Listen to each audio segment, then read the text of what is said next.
வணக்கம் நண்பர்களே. Political science and international relations paper 2 international ரிலேஷன்ஸில் ஒரு முக்கியமான டாப்பிக்கை நாம் இந்த லெக்சரில் டிஸ்கஸ் பண்ண போகிறோம். India and South Asia.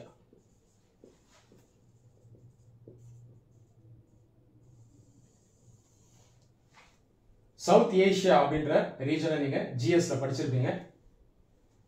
South ஏஷியாவில் தான் இந்தியா லொக்கேட் ஆயிருக்கு. இந்தியாவோடு சேர்ந்து பாகிஸ்தான், ஆப்கானிஸ்தான், ஸ்ரீலங்கா, பூட்டான், நேபாள் போன்ற பல நாடுகளும் லொக்கேட் ஆயிருக்கு. இந்த சவுத் ஏஷியன் ரீஜனை நம்ம எப்படி பார்க்குறோம்? இதை ஒரு ஜியோ பொலிட்டிக்கல் ரீஜனாக பார்க்குறோம். ஜியோ பொலிட்டிக்கல் அப்படின்றது புவிசார் அரசியல். இப்போ சவுத் ஏஷியாவை நம்ம புவிசார் அரசியல் கோணத்தில் பார்க்கலாம். இந்த சவுத் ஏஷியன் ரீஜன் இதை ஜியோகிராபிக்கலா பார்த்தோம் அப்படின்னா இது நம்ம இந்தியன் சப்கான்டினென்ட் அப்படின்னு நம்ம பார்க்கலாம். இப்போ பொலிட்டிக்கல்னு வரும்பொழுது Jio political south Asia, geography அப்படின்னு வரும்போது வெறும் புவியியல்னு வரும்போது இந்தியன் சப்கான்டினென்ட். இப்போ சவுத் ஏஷியாவை நான் இங்க வரையறேன். சவுத் ஏஷியாவில் முக்கியமான நாடு நம்முடைய நாடு இந்தியா.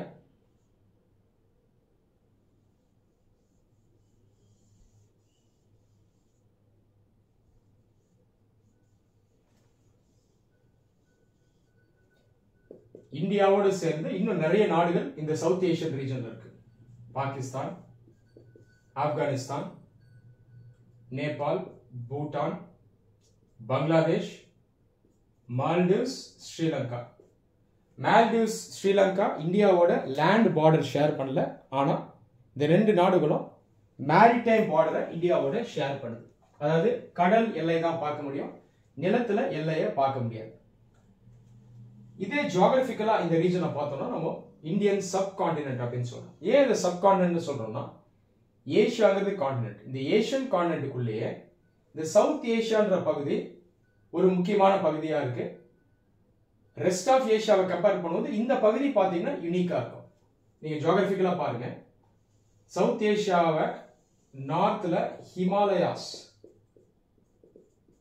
இந்த மவுண்டன் ரேஞ்ச் சரௌண்ட் பண்ணும். சவுத்ல பாத்தீங்கன்னா இந்தியன் ஓஷன் சரௌண்ட் பண்ணும். அப்போ இந்த கான்டினென்ட்டுக்குள்ளேயே இது ஒரு சின்ன கான்டினென்ட் மாதிரி இருக்கு இல்லையா? இதனால தான் நம்ம இதை சப்கான்டினென்ட் அப்படின்னு சொல்றோம். சரி, இப்போ நான் ஏன் இதெல்லாம் எக்ஸ்பிளைன் பண்றேன்னா பொலிட்டிக்கல் சயின்ஸ் பாயிண்ட் ஆஃப் வியூல நம்ம புரிஞ்சுக்கிறதுக்கு பேசிக்கா நமக்கு நாலேஜ் தேவை. ரைட், இப்போ சவுத் ஏஷியன் ரீஜனை நம்ம பார்த்துட்டோம். இப்போ இன்டர்நேஷனல் ரிலேஷன்ஸ் அப்படின்னு வரும்போது சவுத் ஏஷியன் ரீஜன்ல இருக்கக்கூடிய பாலிடிக்ஸ் என்ன, இதை நாம புரிஞ்சுக்கணும். இந்த சவுத் ஏஷியன் ரீஜன் இருக்கு இல்லையா? இந்த சவுத் ஏஷியன் ரீஜனை என்ன சொல்றாங்கன்னு பாத்தீங்கன்னா least integrated region in the world அப்படின்னு சொல்றாங்க. லீஸ்ட் இன்டகிரேட்டட் என்ன? இங்க இருக்கக்கூடிய நாடுகள் இவங்க மத்தியில எந்த அளவுக்கு இணக்கம் இருக்கு, ஒற்றுமை இருக்கு அப்படின்னு பாத்தீங்கன்னா உலகத்திலேயே அது இங்கதான் குறைவா இருக்கு, இங்கதான் வீக்கா இருக்கு. பாருங்க, ஆச்சரியமா இருக்கா? ஆனா இதுதான் உண்மை. Least integrated region in the world.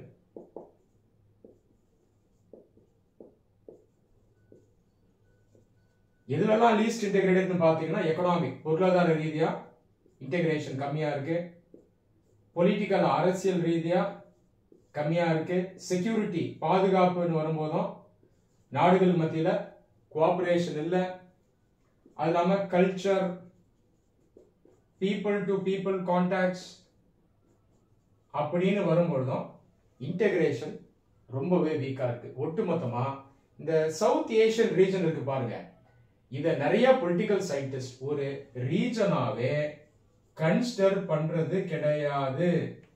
அது வந்து அந்த சவுத் ஏஷியன் ரீஜன் என்ன சொல்லுவாங்கன்னா ரீஜன் வித்தவுட் ரீஜன்னஸ் அப்படின்னு சொல்லுவாங்க. யூபிஎஸ்சி இந்த ஸ்டேட்மெண்ட் வச்சு இதுக்கு முன்னாடி கேள்வி கேட்டிருக்காங்க. South Asian region lacks regionness. காரணம் என்ன? இங்க ரீஜன் அப்படின்ற ஒரு புரிதலை இல்ல, இன்டகிரேஷன் இல்ல, நாம எல்லாம் ஒண்ணு அப்படின்ற ஒரு உணர்வு கிடையாது. அப்போ நம்ம எப்படி பார்க்கறோம்னா ரீஜன் வித்தவுட் ரீஜன்னஸ். பாருங்க, பிலாசபிக்கலா பார்க்கறோம். தத்துவமா பார்க்கணும். புவியியல் பகுதி, புவிசார் அரசியல் இங்க இருக்கு, ஆனாலும் இங்க ஒற்றுமை கிடையாது. ஆப்பிரிக்காவை கம்பேர் பண்ணீங்கன்னா கூட இந்த சவுத் ஏஷியன் ரீஜன் வந்து இன்டெகிரேஷன் குறைவா தான் இருக்கு. சரி, ஏன் இந்த சவுத் ஏஷியன் ரீஜன் இன்டெகிரேஷன் வரும்போது ரொம்ப வீக்கா இருக்கு? இதற்கு சில காரணங்கள் இருக்கு. நீங்க யூரோப் எடுத்துங்க, ஐரோப்பிய கண்டம் எடுத்துட்டீங்கன்னா ஹிஸ்டாரிக்கலா இங்க ரீஜன்னஸ் அப்படிங்கிற கான்செப்ட் இதுக்கு முன்னாடியே வந்துருச்சு. சொல்ல போனா யூரோப் தான் மோஸ்ட் இன்டெகிரேட்டட் ரீஜன் இந்த வேர்ல்ட். இன்டெகிரேஷன் இங்க தான் அதிகமா இருக்கும், மோஸ்ட் இன்டெகிரேட்டட். ஏன் இங்க மோஸ்ட் இன்டெகிரேட்டட் அப்படின்ற ஒரு நிலை இருக்குன்னா, இங்க இருக்கக்கூடிய நாடுகள் இவங்க வந்து நாம எல்லாருமே அரசியல் ரீதியா பொருளாதார ரீதியா இணையணும், ஒன்னு சேர்ந்து வேலை செய்யணும், கோஆபரேட் பண்ணணும் அப்படின்ற ஒரு முடிவுக்கு முதல்ல வந்தாங்க. இந்த ரீஜன்ல ட்ரஸ்ட்ங்கிறது முதல்ல வருது, நாடுகளுக்கு மத்தியில ஒரு நம்பிக்கை வருது. இதை நம்ம எப்போ பார்க்கறோம்னா ஆஃப்டர் செகண்ட் வேர்ல்டு வார், இந்த பீரியடுக்கு அப்புறம் நம்ம பார்க்கறோம். ஐரோப்பிய ஒன்றியம், யூரோப்பியன் யூனியன் அப்படிங்கிற ஒரு அமைப்பும் அதுக்கப்புறம் உருவாகுது. பேசிக்கா எதனால இங்க ரீஜன்னஸ் அப்படின்ற ஒரு கான்செப்ட் இருக்குன்னா, ட்ரஸ்ட் நாடுகளுக்கு மத்தியில் அதிகமா இருக்கு. ஓகே, இதுக்கு முன்னாடி நம்மளுக்குள்ள பிரச்சனை இருந்திருக்கலாம், நம்ம சண்டை கூட போட்டிருக்கலாம், 2 வேர்ல்டு வார் வந்துச்சு. ஆனாலும் இனி நாம ஒன்னு சேர்ந்து வேலை செய்யணும், நமக்குள்ள ஒற்றுமை இருந்தாதான் இந்த ஐரோப்பா அப்படிங்கிற பகுதி ஒரு அமைதி பூங்காவா இருக்கும் அப்படின்ற புரிதல் இங்க முதல்ல வருது. அதுக்கப்புறம் இந்த ஐரோப்பிய ஒன்றியம் பார்த்தீங்கன்னா ஸ்ட்ராங் ஆகுது. இன்னைக்கு தேதியில உலகத்திலே ஸ்ட்ராங்கஸ்ட் இன்டர்நேஷனல் ஆர்கனைசேஷன் அப்படின்னு பார்த்தீங்கன்னா கண்டிப்பா அது ஐரோப்பிய ஒன்றியமான யூரோப்பியன் யூனியன் தான். இந்த யூரோப்பியன் யூனியன் உத்து கவனிச்சிங்கன்னா இது உருவான முறை ரொம்பவே இன்ட்ரெஸ்டிங்கா இருக்கும். ஐரோப்பால 3 மிகப்பெரிய சக்திகள் யாருன்னு பார்த்தீங்கன்னா பிரிட்டன், யூகே, பிரான்ஸ், ஜெர்மனி. இவங்க 3 பேருமே நூற்றாண்டுகளா சண்டை போட்டவங்க. முதல் உலக போர், 2ஆம் உலக போர், அதுக்கு முன்னாடி சண்டை போட்டுட்டு இருந்தாங்க, ஒருத்தருக்கு ஒருத்தர் கொண்டுகிட்டு இருந்தாங்க, டெஸ்ட்ராய் பண்ணாங்க. ஆனா அந்த யூரோப்பியன் யூனியன் அப்படின்ற ஒரு கான்செப்ட் வரும்போது, அந்த யூரோப்பியன் யூனியன் அமைக்கணும் அப்படின்னு நினைச்சாங்க பாருங்க பொலிட்டிக்கல் லீடர்ஸ். அவங்க என்ன பண்றாங்கன்னா, முதல்ல இந்த சண்டை போடக்கூடிய இந்த 3 பேரையும் முதல்ல இந்த ஐரோப்பியன் யூனியனுக்குள்ள கொண்டு வந்துடணும், இவங்க கையிலேயே பொறுப்பை கொடுத்துடணும், ரெஸ்பான்சிபிலிட்டியை கொடுத்துடணும். அப்படி கொடுக்கும்பொழுது கண்டிப்பா இவங்க சண்டை போட மாட்டாங்க. சண்டைன்னு வருதுன்னா இவங்கள வச்சுதான் வரணும், இவங்க கையிலேயே நம்ம பொறுப்பை கொடுத்துட்டோம்னா இவங்க எங்க லீடர்ஷிப் எடுத்துருவாங்க. அப்படி இருக்கும்பொழுது யூரோப்பியன் யூனியனை நம்ம ஒரு சக்சஸ்ஃபுல் ஆர்கனைசேஷனா மாத்திரலாம் அப்படின்ற முடிவுக்கு வராங்க. ஒரு சிம்பிள் எக்ஸாம்பிளோட நான் உங்களுக்கு எக்ஸ்பிளைன் பண்றேன். ஒரு வீடு இருக்கு, அந்த வீட்டில் 4 பிள்ளைகள் இருக்காங்க. 4 பேருமே சண்டை போடுறாங்க ஒருத்தருக்கு ஒருத்தர். ஒரு மிட்டாய் வாங்கி கொடுத்தீங்கன்னா இன்னொரு குழந்தை வந்து அதை பிடிக்கிறோம், ஒரு பிள்ளை இன்னொரு பிள்ளையை அடிக்கும், இதே மாதிரி போகுது. இப்போ நீங்க ஒற்றுமையை கொண்டு வரணும்னா என்ன பண்ணணும் சொல்லுங்க பார்ப்போம். ஒரு சிம்பிள் ஐடியா. அந்த ஃபேமிலியில் இருக்க 4 பிள்ளைகள் இருக்காங்கல்ல, அதுல யாரு 2 பேர் ஸ்ட்ராங்கா இருக்காங்களோ நீங்க என்ன பண்ணணும், அவங்க கையில பொறுப்பை கொடுத்துடணும். ஏன்பா நீங்க 2 பேர் ஸ்ட்ராங்கா இருக்கீங்க, மிச்ச 2 பேர் வீக்கா இருக்காங்க, நீங்க 2 பேரும் அண்ணன்கள் அப்படின்னு வச்சுக்கோங்க. உங்க கீழே இருக்க 2 பேரும் பாத்தீங்கன்னா தம்பிகள், வீக்கா இருக்காங்க, நீ சண்டை போடாத, இவனை பாத்துக்கிறது உன்னுடைய ரெஸ்பான்சிபிலிட்டி தான், லீடர்ஷிப்பை நீ எடுத்துக்கோ அப்படின்னு கொடுத்தோம்னா சண்டை கொஞ்சம் கொஞ்சமா நிற்குமா, கோஆபரேஷன் வருமா, அந்த அண்ணன் தம்பிகள் சண்டை போடுறதை நிறுத்திடுவாங்களா? இதுதான் ஒரு காலத்துல யூரோப்பியன் யூனியன்ல நடந்தது. ஆனா இந்த மாதிரி ஒரு புரிதல் வந்து சவுத் ஏஷியால நடக்கவே இல்லை.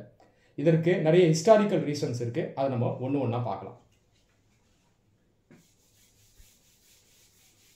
சரி, சவுத் ஏஷியால ஏன் இப்படி ஒரு புரிதல் வரல அப்படின்னு பார்த்தீங்கன்னா இதற்கு நிறைய காரணங்கள் இருக்கு. South Asia as a region has inbuilt contradictions. Inbuilt contradiction என்ன? அந்த நாடுகள் மத்தியில இன்பில்ட்டாவே டிஃபால்ட்டாவே நிறைய முரண்கள் இருந்திருக்கு. இந்த முரண்கள் எங்க இருந்து நீங்க பார்க்கலாம்னா, நம்ம லேட்டஸ்டா இதை பார்க்கறது கிடையாது. இந்தியா சுதந்திரம் வாங்குறதுக்கு முன்னாடியே, அதாவது ரஃபா செகண்ட் வேர்ல்டு வார் பீரியடுக்கு முன்னாடி இருந்தே நீங்க இந்த முரண்களை பார்க்கலாம். இப்போ சவுத் ஏஷியால பெரிய நாடு எது? இந்தியா. இந்தியா தான் largest country in South Asia. Population வச்சு பார்க்கும்போது 75% பாப்புலேஷன் இந்தியாவிலேயே இருக்கு. ஜிடிபி வச்சு பார்க்கும்போது 75% பொருளாதாரம். மிலிட்ரி ஸ்ட்ரென்த் ராணுவ சக்தியை வச்சு பார்க்கும்போது கிட்டத்தட்ட 75% வருது. இந்த சவுத் ஏஷியாவுடைய மையமே நம் நாடு இந்தியா தான். ஆனால் 1947 வரைக்கும் இந்தியா எப்படி இருந்ததுன்னு பார்த்தீங்கன்னா, இன்னைக்கு தேதியில் இருக்க இந்தியா அன்னைக்கு இல்லை. அப்போ என்ன இருந்ததுன்னா பிரிட்டிஷ் இந்தியா இருந்தது. அன்னைக்கு பிரிட்டிஷ் ஆட்சி பண்றாங்க இந்தியாவில் இல்லையா? அப்போ இந்தியானால பிரிட்டிஷ் இந்தியா தான். அவங்களுடைய அரசியல் எப்படி இருக்கும்னா, இந்தியாவை சுத்தி இருக்கக்கூடிய நாடுகள் இருக்கு பாருங்க, அதை அவங்க பயமுறுத்தி வச்சிருந்தாங்க, அவங்களுடைய கண்ட்ரோல்ல வச்சிருக்காங்க. அவங்களுடைய பவர் பாலிடிக்ஸ் கீழே சவுத் ஏஷியாவில் இருக்க மற்ற நாடுகள் இருக்கு. பாகிஸ்தான் 1947 அப்புறம் தான் உருவாகுது, அதை விட்டுலாம். மற்றபடி ஆப்கானிஸ்தான், நேபாள், ஸ்ரீலங்கா, இந்த மாதிரி முக்கியமான நாடுகள், சவுத் ஏஷியாவில் இருக்க நாடுகள் பிரிட்டிஷ் இந்தியாவை பார்த்து பயப்படுறாங்க. அதுக்கப்புறம் 1947 இந்தியாவுக்கு சுதந்திரம் வந்தாலும் இப்படி ஒரு நிலை வந்து தொடருது. அதுக்கப்புறம் பாகிஸ்தான் உருவாகுது. இந்த ஒட்டுமொத்த சவுத் ஏஷியால இந்தியா அப்படிங்கிற நாடு எப்படி பார்க்கப்படுதுன்னா ஒரு பயத்தோடையும் ஒரு சந்தேகத்தோடையும் பார்க்கப்படுது. அப்ப நம்ம என்ன புரிஞ்சுக்கணும்னா, இந்த கொலோனியல் லெகசிங்கிறது ஒரு முக்கியமான ஃபேக்டரா இருக்கு. ஒரு காலத்துல பிரிட்டிஷ் ஆட்சி பண்ணாங்க, இன்னைக்கு தேதியில அந்த பிரிட்டிஷ் ஆட்சியினுடைய ஒரு கண்டினியூஷனா மற்ற நாடுகள் இந்தியாவை பார்க்கறாங்க. ஓகேவா? இந்த கான்செப்ட் என்ன சொல்லுவாங்கன்னா பிக் பிரதர் அப்படின்னு சொல்லுவாங்க. பிக் பிரதர் அப்படிங்கிறது ஒரு பெரிய சக்தி வாய்ந்த நாடு. அதனை சுற்றி இருக்கக்கூடிய நாடுகள் இந்த நாடு என்ன பண்ணணும்னா டாமினேட் பண்ணும். இதனுடைய இன்ஃப்ளூயன்ஸ் அந்த நாடுகள் மேல இருக்கும். இப்படிப்பட்ட நாடுகளை பிக் பிரதர் அப்படின்னு சொல்லுவோம். அப்போ சவுத் ஏஷியாவில் இருக்க நாடுகள் இந்தியாவை எப்படி பார்க்கறாங்கன்னா ஒரு பிக் பிரதரா பார்க்கறாங்க. நீங்க கேட்கலாம், 1947 இந்தியாவுக்கு சுதந்திரம் கிடைச்சிருச்சு, ஏன் இந்தியா ஒரு நம்பிக்கையை கொண்டு வரல?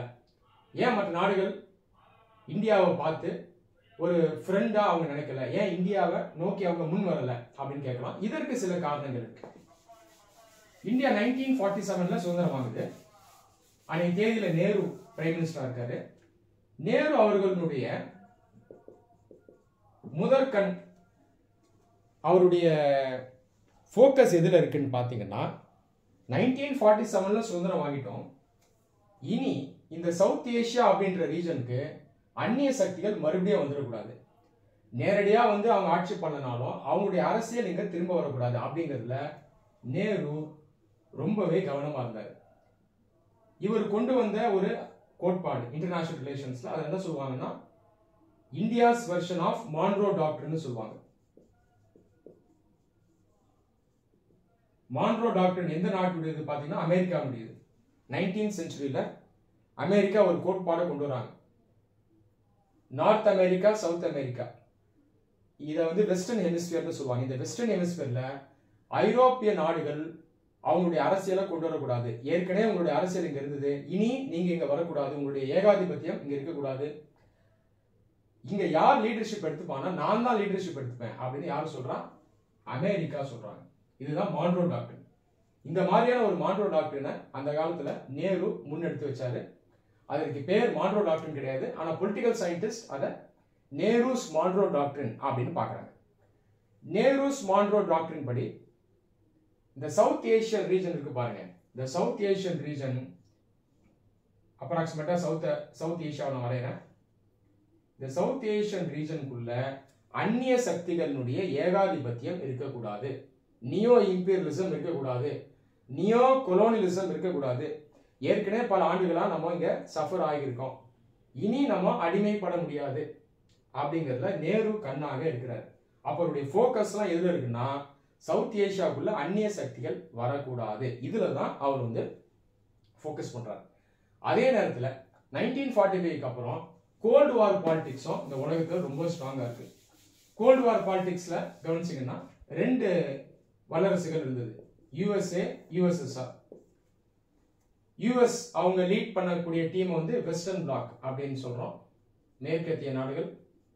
யுஎஸ்எஸ்ஆர் இவங்க லீட் பண்ண அந்த டீம் வந்து ஈஸ்டர்ன் பிளாக் அப்படின்னு சொல்றோம். இவங்க ஃபாலோ பண்ண கொள்கை communism, US western bloc follow பண்ணக்கூடிய கொள்கை வந்து லிபரல் டெமோக்ரஸி. இது கூடிய முதலாளித்துவம் கேபிட்டலிசமும் சேர்ந்து வந்துடும். இந்த அரசியல் அந்த காலத்துல இருக்கு. அப்ப நேருக்கு பாத்தீங்கன்னா ரெண்டு முக்கியமான டியூட்டி இருக்கு. ஒன்னு, ஏகாதிபத்தியத்தை மறுபடியும் சவுத் ஏசியாவுக்குள்ள வந்துடாம பார்த்துக்கணும். அமெரிக்காவோ பிரிட்டனோ பிரான்ஸோ அல்லது வேற எந்த ஒரு வல்லரசோ திரும்ப உள்ள வரக்கூடாது. ஒண்ணு. இரண்டாவது, இந்த கோல்டு வார் பாலிடிக்ஸ் இருக்கு பாருங்க, இதுவும் சவுத் ஏசியாவுக்குள்ள வந்துடக்கூடாது. இதுல நேரு ரொம்ப கவனமா இருந்தாரு. ஆனா கவனம் எல்லாம் இதுலயே போயிடுச்சு. சவுத் ஏசியா அப்படிங்கிறது ஒரு ரீஜன் அப்படிங்கிறத இங்க இருக்கிற லீடர்ஸ் அந்த அளவுக்கு உணரவில்லை. அப்ப நீங்க என்ன புரிஞ்சுக்கணும்னா, South Asia did not realize the concept of region. It was still a region without regionness. இப்போ ஒரு ரீஜனா இருக்கு, ஆனாலும் ரீஜன்னஸ் அப்படிங்கிற ஒரு புரிதல் இன்னும் வரல. நாம் ஒரு பகுதி, சவுத் ஏசியா நம்முடைய வீடு, நாங்கெல்லாம் அங்க தொடர்ந்து ஒர்க் பண்ணணும் அப்படின்ற புரிதல் இன்னுமே வராம இருக்கு. ஆனா இடைப்பட்ட காலத்துல சில மீட்டிங்ஸ் தான் நடத்துறாங்க. உதாரணத்துக்கு Colombo power conference, Asian conference, இதெல்லாம் நடக்குது. இதுல வந்து சவுத் ஏசியன் கண்ட்ரிஸ் பார்ட்டிசிபேட் பண்றாங்க. ஆனாலும் இங்க ஒரு அமைப்பு உருவாக்கணும், நம்ம ஒன்றிணைந்து வேலை செய்யணும் அப்படின்ற ஒரு முடிவுக்கு அவங்களால வர முடியல. இதே நிலை வந்து தொடர்ந்துகிட்டே இருக்கு. அல்டிமேட்டா 1970s இங்க ரீஜன்னஸ் அப்படின்ற புரிதல் கடைசியா வருதுங்க. இவ்வளவு காலம் கழிச்சு இங்க இருக்க நாடுகள் நாம எல்லாம் ஒரு பகுதி, நமக்குள்ள ஒற்றுமை தேவை, பொருளாதார ரீதியா, அரசியல் ரீதியா, கலாச்சார ரீதியா நம்ம ஒன்றிணைந்து வேலை செய்யறோம், அப்பதான் மற்ற சக்திகள் இங்க தேவையில்லாம வரமாட்டாங்க அப்படின்ற புரிதலுக்கு வராங்க. இந்த புரிதல் கூட எப்ப வருதுன்னா, ஒரு சில இன்சிடென்ட்ஸ் நடக்குது, இதற்கு அப்புறம் தான் இந்த புரிதல் வருது.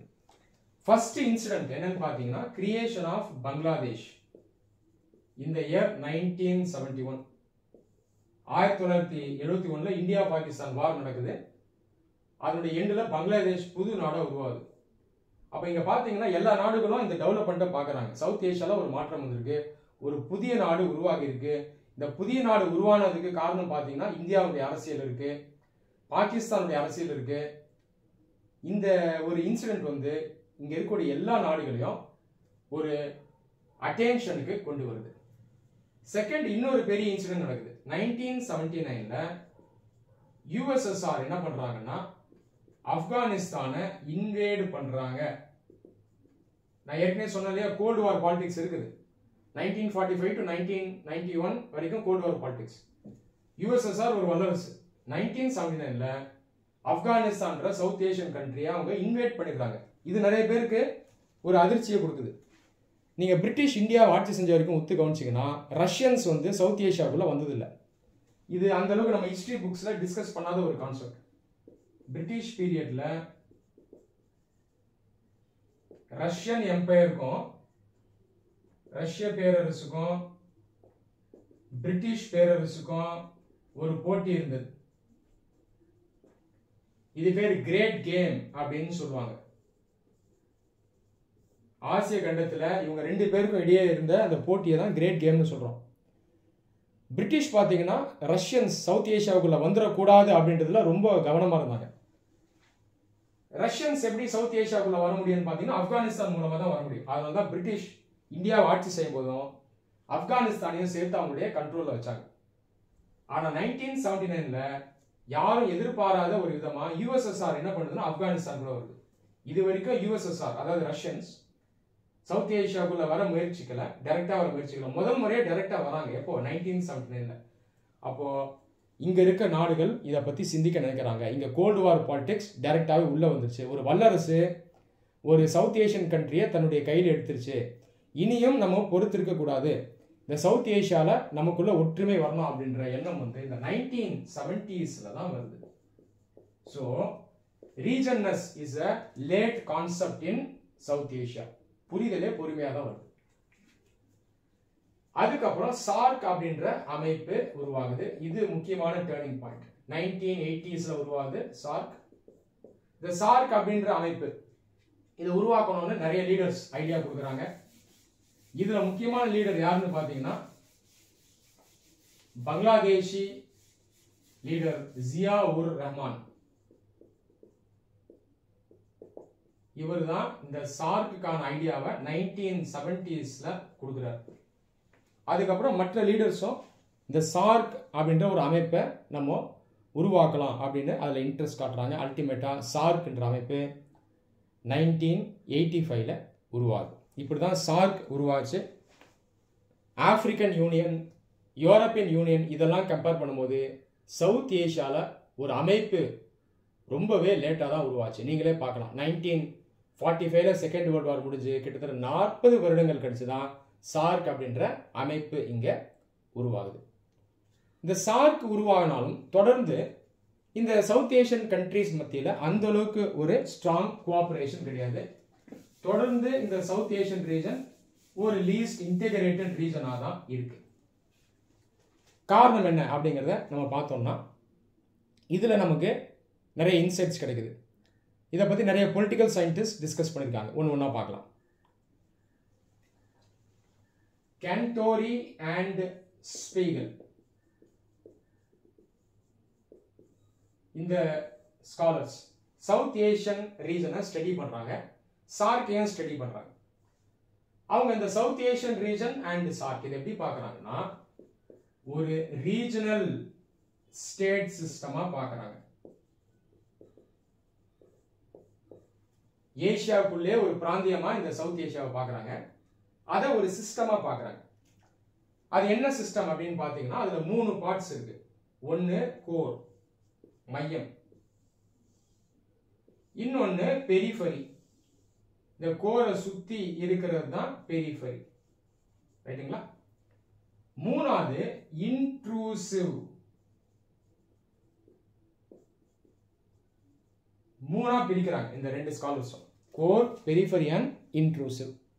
வேற ஒன்றும் இல்லை. இந்த சவுத் ஏஷியாங்கிறது ஒரு இன்ஸ்டிடியூஷனாக பார்க்குறாங்க, ஒரு சிஸ்டமாக பார்க்குறாங்க. அப்படி பார்க்கும்போது இப்படி ஒரு அமைப்பை நம்ம பார்க்கலாம். கோரில் வரக்கூடிய நாடு இந்தியா. நம் நாடு ரொம்ப ஸ்ட்ராங்காக இருக்கு, எக்கனாமிக்காக ஸ்ட்ராங்காக இருக்கு, மிலிட்ரி வைஸ் ஸ்ட்ராங்காக இருக்கு, எல்லாத்துலேயும் இந்தியா தான் ஸ்ட்ராங். ஆனால் இந்தியாவை எடுத்துட்டோம்னா, மைனஸ் பண்ணிட்டோம்னா, மிச்சம் இருக்க நாடுகள்லாம் எதில் வரும்னா பெரிஃபெரியில் வந்துடும். இந்தியாவை சுற்றி இருக்க நாடுகள் சக்தி குறைந்த நாடுகள். இந்த பெரிஃபெரியில் 2 குரூப்ஸ் இருக்கு. ஒன்று பாகிஸ்தான், இன்னொன்று வந்து ரெஸ்ட் எஞ்சிருக்கூடிய நாடுகள், ஸ்ரீலங்கா, பங்களாதேஷ், நேபாள் போன்ற நாடுகள். அப்ப நீங்க என்ன புரிஞ்சுன்னா பெரிஃபெரியை நம்ம 2ஆ பிரிக்கலாம். பெரிஃபெரியில இந்தியாவை ஓரளவுக்கு செக் பண்ணக்கூடிய, அதாவது இந்தியாவுடைய அந்த ஆதிக்கத்தை ஓரளவுக்கு கண்ட்ரோல் பண்ணக்கூடிய, எதிர்த்து நிற்கக்கூடிய ஒரு நாடு எதுனா பாகிஸ்தான். Strong country. இந்தியாவுக்கு அப்புறம் நம்பர் 2 சவுத் ஏஷியா யாருன்னா அது கண்டிப்பா பாகிஸ்தான் தான். எஞ்சி இருக்கக்கூடிய நாடுகள்லாம் பாத்தீங்கன்னா அதுவும் பெரிஃபெரி தான் வருது.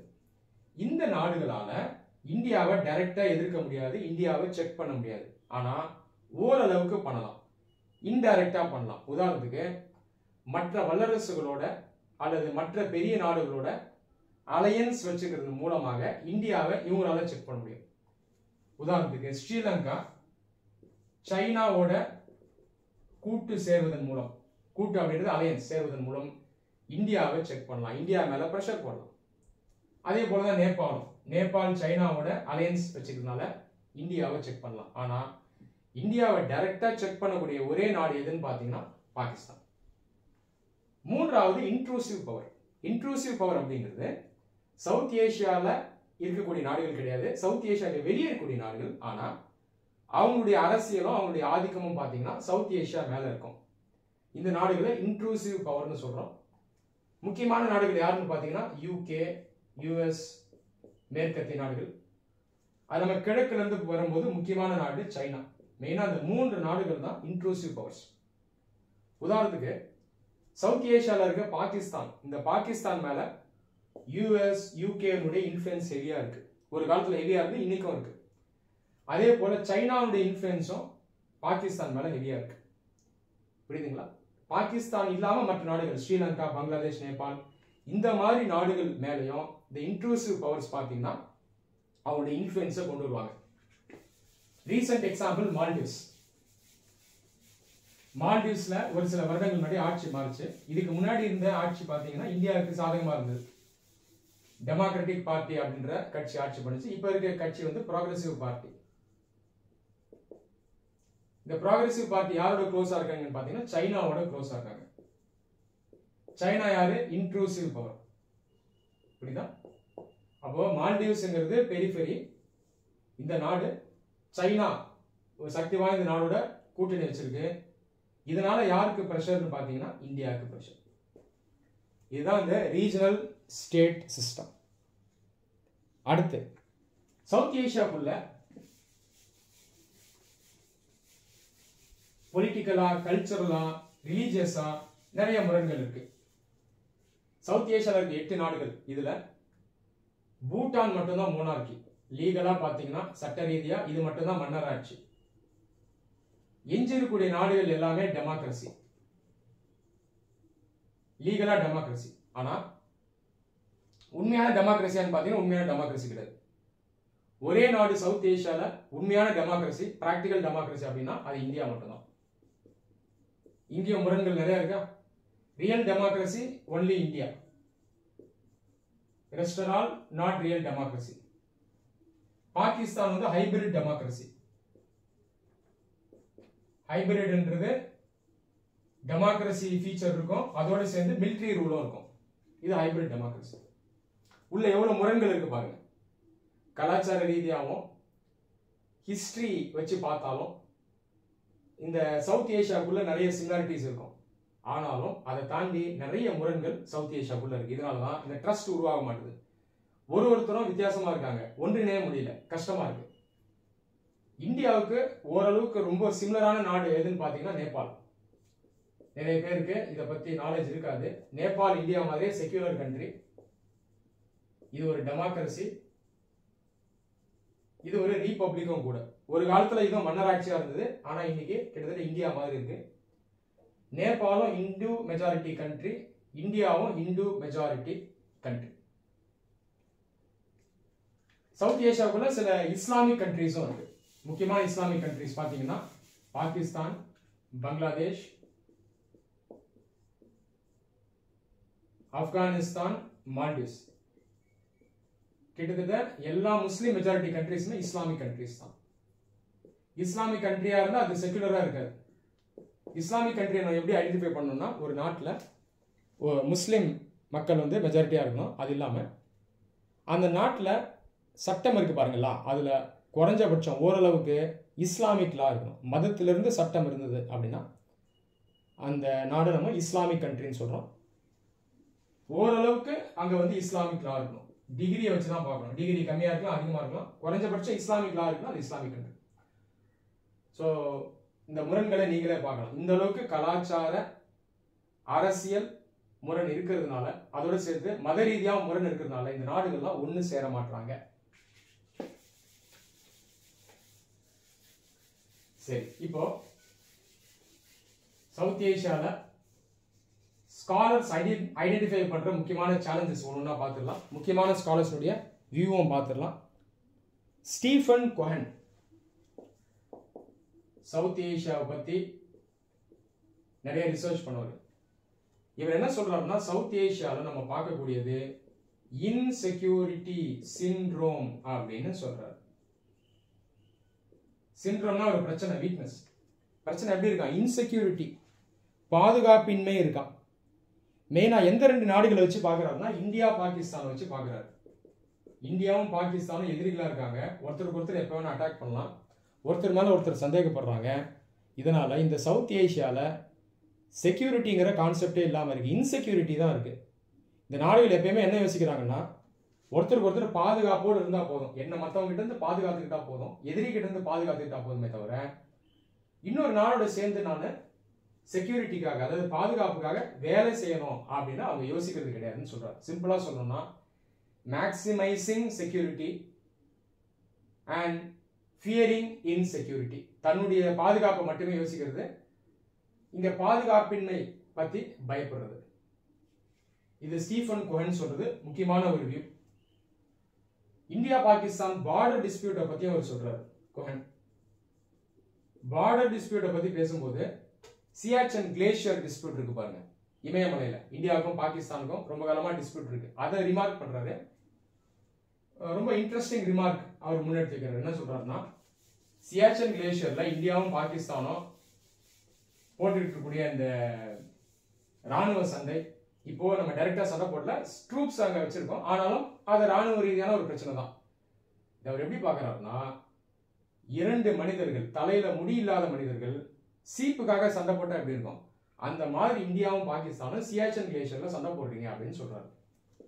He compares fighting between India and Pakistan in Siachen Glacier to two bald men fighting over a comb.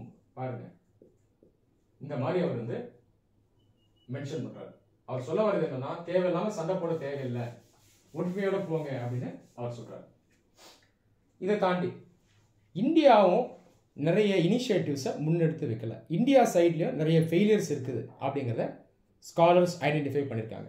உதாரணத்துக்கு, இந்தியா சவுத் ஏஷியாவில் ஸ்ட்ராங்கஸ்ட் எக்கனாமிக் பவர். இந்தியா நினைச்சா சுற்றி இருக்கக்கூடிய எல்லா நாடுகளுக்கும் ஹெல்ப் பண்ணலாம். இதுதான் சாஃப்ட் பவர்னு சொல்லுவாங்க. ஒரு நாடுக்கு நீங்கள் ஹெல்ப் பண்ணும்போது அந்த நாடு உங்களை நோக்கி வரும், ஃப்ரெண்டாக மாறும். ஆனால் இந்தியாவை பார்த்து எஞ்சிருக்க நாடுகள் பயப்படுறதுனால இந்தியா கிட்ட மற்ற சவுத் ஏஷியன் கண்ட்ரிஸ் ஹெல்ப்புக்கு வராம மற்ற நாடுகள் கிட்ட போயிடுறாங்க. மெயினா ஜப்பான், சைனா, அது இல்லாம வெஸ்டர்ன் கண்ட்ரிஸ் கிட்ட அவங்க ஹெல்ப்புக்கு போறாங்க அப்படின்றதையும் ஸ்காலர்ஸ் ஐடென்டிஃபை பண்றாங்க. நீங்க சோஷியல் மீடியாவில் நீங்களே போய் பார்க்கலாம். ஸ்ரீலங்கா, பாகிஸ்தான் போன்ற நாடுகளில் ஆட்டோமொபைல்ஸ் பாருங்களேன், கார், பஸ் இதெல்லாம் பார்த்தீங்கன்னா பெரும்பாலான ஆட்டோமொபைல்ஸ் அந்த நாடுகள் எங்கேருந்து வாங்கியிருப்பாங்கன்னா ஜப்பான்ல இருந்தோ அல்லது யூரோப்ல இருந்தோ அல்லது சைனால இருந்தோ மாதிரி அவங்க வாங்கியிருப்பாங்க. ஈஸியாக அவங்க இந்தியா கிட்டேருந்து வாங்கலாம். இந்தியா கிட்டேருந்து வாங்கினா அவங்களுக்கும் லாபம், நமக்கும் லாபம், ட்ரேட் இன்க்ரீஸ் ஆகும். இந்தியாவிலேருந்து வாங்கும்போது நல்ல டெக்னாலஜி லோ ப்ரைஸில் கிடைக்கும். இது 2 பேருக்குமே ஹெல்ப்ஃபுல். ஆனால் அவங்க இங்கே வாங்குறது இல்லை. சைனா, ஜப்பான், வெஸ்டர்ன் கண்ட்ரீஸ்லேருந்து வாங்குறாங்க. நம்முடைய அண்டை நாடான பாகிஸ்தானு டீ எங்கே அதிகம் வாங்குறாங்கன்னா ஆப்பிரிக்க நாடான கென்யா கிட்டேருந்து வாங்குறாங்க. இதையும் ஸ்காலர்ஸ் நோட்டிஃபை பண்ணுறாங்க. இந்தியாவுக்கும் பாகிஸ்தானுக்கும் நட்பு நல்லா இருந்ததுன்னா பாகிஸ்தான் இந்தியா கிட்ட இருந்து டீயை வாங்கிடலாம், கென்யா கிட்ட இருந்து வாங்கணும்னு அவசியம் கிடையாது. ஆனாலும் இப்படி ஒரு நிலை இருக்கு அப்படின்னு சொல்றாங்க. இதற்கெல்லாம் தீர்வு என்னன்னு பார்த்தீங்கன்னா, இந்தியா மற்ற நாடுகளோட ட்ரேடை இன்க்ரீஸ் பண்ணணும், வர்த்தகத்தை அதிகப்படுத்தணும். சவுத் ஏஷியாவை ஒரு ரீஜனை எடுத்துக்கிட்டீங்கன்னா இங்க இருக்கக்கூடிய நாடுகள் ஒட்டுமொத்தமா அவங்க மத்தியில் அவங்களுக்குள்ள வச்சிருக்கக்கூடிய ட்ரேட்னுடைய வால்யூம் வந்து ஜஸ்ட் 5%. இது புவரஸ்ட் இன் த வேர்ல்ட். உலகத்திலே மோசம் எதுன்னு பார்த்தீங்கன்னா இந்த ட்ரேட் தான், சவுத் ஏஷியன் ட்ரேட். இதே நீங்க சவுத் ஈஸ்ட் ஏஷியாவோட கம்பேர் பண்ணீங்கன்னா அது 25% வருது. இதே ஈஸ்ட் ஏஷியாவோட கம்பேர் பண்ணீங்கன்னா அது 50% வருது. ஈஸ்ட் ஏஷியாவில் இருக்க நாடுகள் பார்த்தீங்கன்னா Japan, north Korea, south Korea, China, இவங்களுக்குள்ள அவங்க பண்ற வர்த்தகம் 50% இருக்கு. உத்து கவனிங்க, இந்த நாடுகள் மத்தியில் விரோதம் அதிகம். ஜப்பான், சவுத் கொரியா, பிரான்ஸுங்க வெஸ்டர்ன் பிளாக், அவங்க மேற்கத்திய நாடு கூட க்ளோஸா இருக்கவங்க. நார்த் கொரியா, சைனாலாம் பார்த்தீங்கன்னா ஒரு காலத்தில் ஈஸ்டர்ன் பிளாக் கீழே வந்தாங்க. இவங்க மத்தியில் விரோதம் இருக்கு. இந்த அளவுக்கு விரோதம் உள்ள, எனிமிட்டி உள்ள ஒரு ரீஜன்லயே ட்ரேட் 50% இருக்கும்போது ஏன் இந்தியாவில் வெறும் 5% இருக்கு, அதாவது சவுத் ஏஷியாவில் வெறும் 5% இருக்கு? இந்த கேள்விகள் எழுப்பப்படுது. ஃபியூச்சர்ல சவுத் ஏஷியன் இன்ட்ரா ரீஜனல் ட்ரேடுக்கு இந்தியா நிறைய ஸ்டெப்ஸை முன்னெடுத்து வைக்கணும்.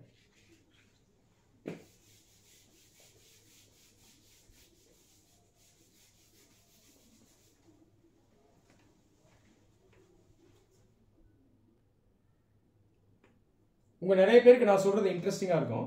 எவ்வளவு பேர் நீங்க அட்லஸ்ல கவனிச்சிருப்பீங்கன்னு தெரியல. சவுத் ஏஷியாவை நீங்க ஒரு ரீஜனா அனலைஸ் பண்ணீங்கன்னா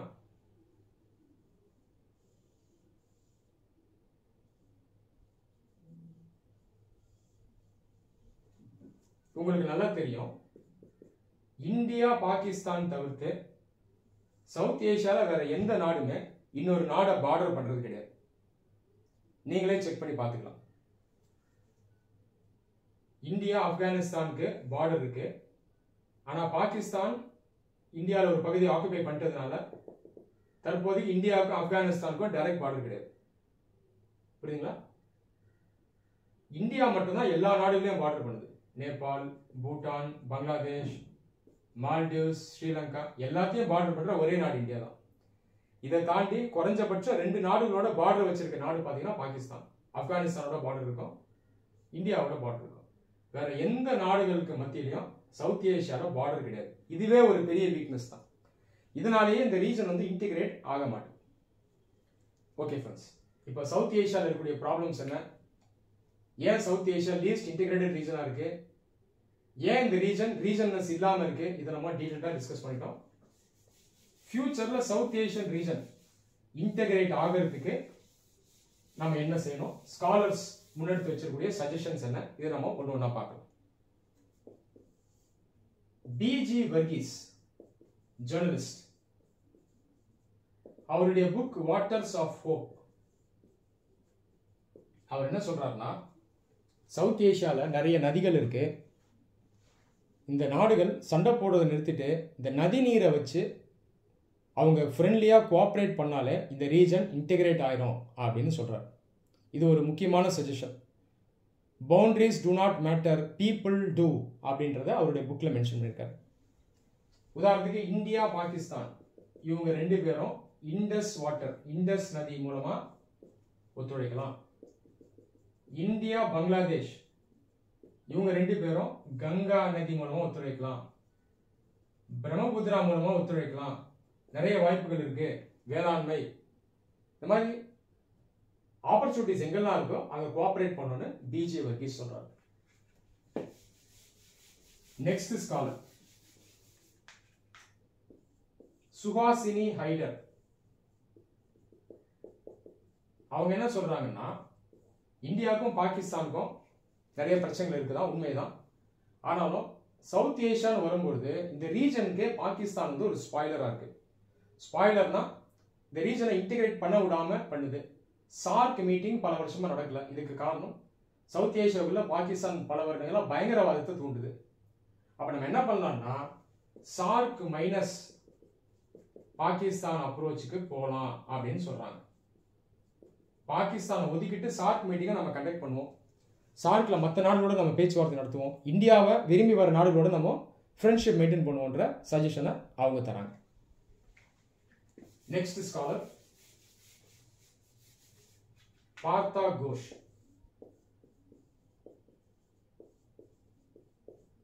இவர் என்ன சொல்றாருன்னா, சவுத் ஏஷியாங்கிறது ஒரு நேச்சுரல் யூனிட் ஃபார் கோஆபரேஷன். இயற்கையை வச்சு பார்க்கும்போதே இந்த பகுதிக்கு வந்து இந்த நாடுகள் ஒன்று சேர்ந்து வேலை செய்யறதுக்கு ஒரு பெரிய ஆப்பர்ச்சுனிட்டி கொடுக்குது. நதிநீர் ஆகட்டும், மலைகள் ஆகட்டும், பொருளாதாரமாகட்டும், இந்த ஆப்பர்ச்சுனிட்டியை இந்த நாடுகள் வந்து யூஸ் பண்ணணும், விட்டுடக்கூடாது அப்படின்றத பார்த்தா கோஷ் சொல்றாரு. ஆனால் இதை யூஸ் பண்றதுக்கு முதல்ல என்ன பண்ணணும்னா, இந்த ட்ரஸ்ட்டை கொண்டு வரணும், நம்பிக்கையை கொண்டு வரணும் சொல்றாரு.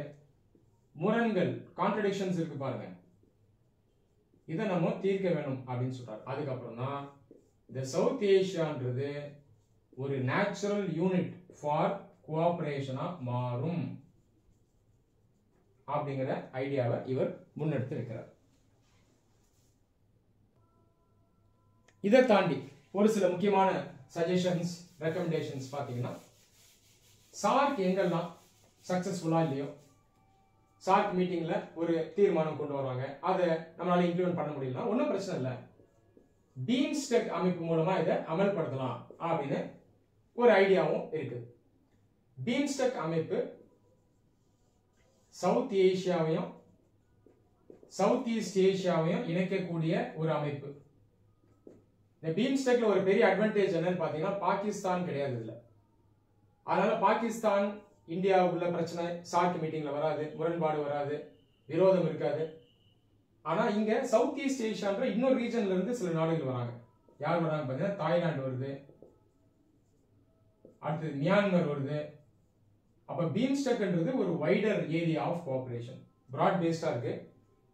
சவுத் ஏஷியாவை தாண்டி சவுத் ஈஸ்ட் ஏஷியாவோட நம்ம உறவு வச்சுக்கலாம். பாகிஸ்தானுடைய பிரசன்ஸ் இங்க இல்லாதனால இந்த மீட்டிங்ஸ் பாத்தீங்கன்னா சுமூகமா போகும். அப்ப சார்க் எங்கெல்லாம் ஃபெயில் ஆகுதோ, ஒர்க் ஆகலையோ, ஒன்றும் பிரச்சனை இல்லை, நம்ம பீம்ஸ்டெக்கை யூஸ் பண்ணலாம் அப்படின்னு சொல்றாங்க. இதை தாண்டி motor vehicle agreement, SASEC, South Asian sub regional economic cooperation, இந்த மாதிரி ஏற்கனவே இருக்கக்கூடிய அமைப்புகளை நம்ம யூஸ் பண்ணியும் சவுத் ஏஷியாவை ஒரு ஸ்ட்ராங் ரீஜனா மாற்றலாம் அப்படின்னு சொல்றாங்க. ஆனால் இதில் சில சேலஞ்சஸ் இருக்கு. SAARC MVA motor vehicle agreement இன்னும் அமலுக்கு வரல. இந்த மாதிரி சேலஞ்சஸ் இருக்கு. முடிஞ்ச வரைக்கும் இங்க இருக்கக்கூடிய நாடுகள் ஒத்துழைச்சு இந்த SAARC ஸ்ட்ரெங்தன் பண்ணணும், சவுத் ஏஷியன் ரீஜனை ஸ்ட்ரெங்தன் பண்ணணும். ரீசெண்ட் இயர்ஸ்ல இந்தியா ஒரு சில இனிஷியேட்டிவ் முன்னெடுத்து வச்சிருக்காங்க. இதன் மூலமா இந்தியா சவுத் ஏஷியாவுக்கு லீடர்ஷிப் கொடுக்குறாங்க. முக்கியமான இனிஷியேட்டிவ்ஸ் என்னன்னு பாத்தீங்கன்னா சாகர் இனிஷியேட்டிவ். சவுத் ஏஷியன் ரீஜன்ல ஒரு அம்சம் என்னன்னா south Asia borders Indian ocean, இந்திய பெருங்கடல் இங்க இருக்கு. இந்த அட்வான்டேஜை நம்ம யூஸ் பண்ணணும். இதுதான் இந்த சாகர் இனிஷியேட்டிவ் யூஸ் பண்ணுது. இந்த பெரிய ரீஜன்ல இந்தியா லீடர்ஷிப் எடுத்திருக்காங்க. மற்ற நாடுகளோட வர்த்தகம், தொழில்நுட்பம், பாதுகாப்பு இந்த ஏரியாஸ்ல ஒர்க் பண்றாங்க. Trade, security, technology. இதுல இந்தியா என்ன பண்ணுதுன்னா இந்த ரீஜனுக்கு ஒரு லீடர்ஷிப் கொடுக்குது. இங்க நம்ம என்ன புரிஞ்சுக்கணும்னா சவுத் ஏஷியாவோட சேர்ந்து இந்தியன் ஓஷன் ரீஜனும் உள்ள வந்துருது. அப்ப இதுல நமக்கு பெனிஃபிட்ஸ் அதிகமா இருக்கு. சாகர் இனிஷியேட்டிவ் அல்லாது ரீசன்ட் பாஸ்ட்ல இந்தியா நிறைய ஃபாரின் பாலிசி இனிஷியேட்டிவ்ஸ் கொண்டு வந்திருக்காங்க. உதாரணத்துக்கு இந்தோ பசிபிக் ஓஷன் ஸ்ட்ராட்டஜி. இது இந்தியன் ஓஷன், பசிபிக் ஓஷன் ரெண்டுக்கும் சேர்ந்த ஸ்ட்ராட்டஜி. ஆட்டோமேட்டிக்கா இதுல சவுத் ஏஷியன் ரீஜன் வந்துருது. ஏஏஜிசி, ஏசியா ஆப்பிரிக்கா குரோத் காரிடார். இது பாத்தீங்கன்னா இந்தியாவும் ஜப்பானும் ஒன்றிணைந்து இந்தியன் ஓஷன் ரீஜன்ல டெவலப்மெண்ட் ப்ராஜெக்ட்ஸை கொண்டு வராங்க. இந்த ப்ராஜெக்டை வச்சு, இந்த இனிஷியேட்டிவ் வச்சு நம்ம சைனாவுடைய PRI இந்த இனிஷியேட்டிவோட நம்ம போட்டி போடுறோம், கம்பீட் பண்றோம். ஸோ இந்த நியூ இனிஷியேட்டிவ்ஸை இந்தியா முடிஞ்ச வரைக்கும் ஃபியூச்சர்ல பெட்டரா இம்ப்ளிமெண்ட் பண்ணணும். இதெல்லாம் எந்த அளவுக்கு பெட்டரா இம்ப்ளிமெண்ட் பண்ணுறோம் அந்த அளவுக்கு இந்தியா சவுத் ஏஷியாவில் லீடர்ஷிப் எடுக்கலாம், இந்தியன் ஓஷன் ரீஜன்ல லீடர்ஷிப் எடுக்கலாம். ஃபியூச்சர்ல சவுத் ஏஷியாவை ஒரு இன்டெகிரேட்டட் ரீஜனா உருவாக்கலாம். South Asia can become integrated in the future. இந்த லெக்சர் உங்க எல்லாருக்கும் யூஸ்ஃபுல்லா இருந்திருக்கும் நம்புறேன். நன்றி.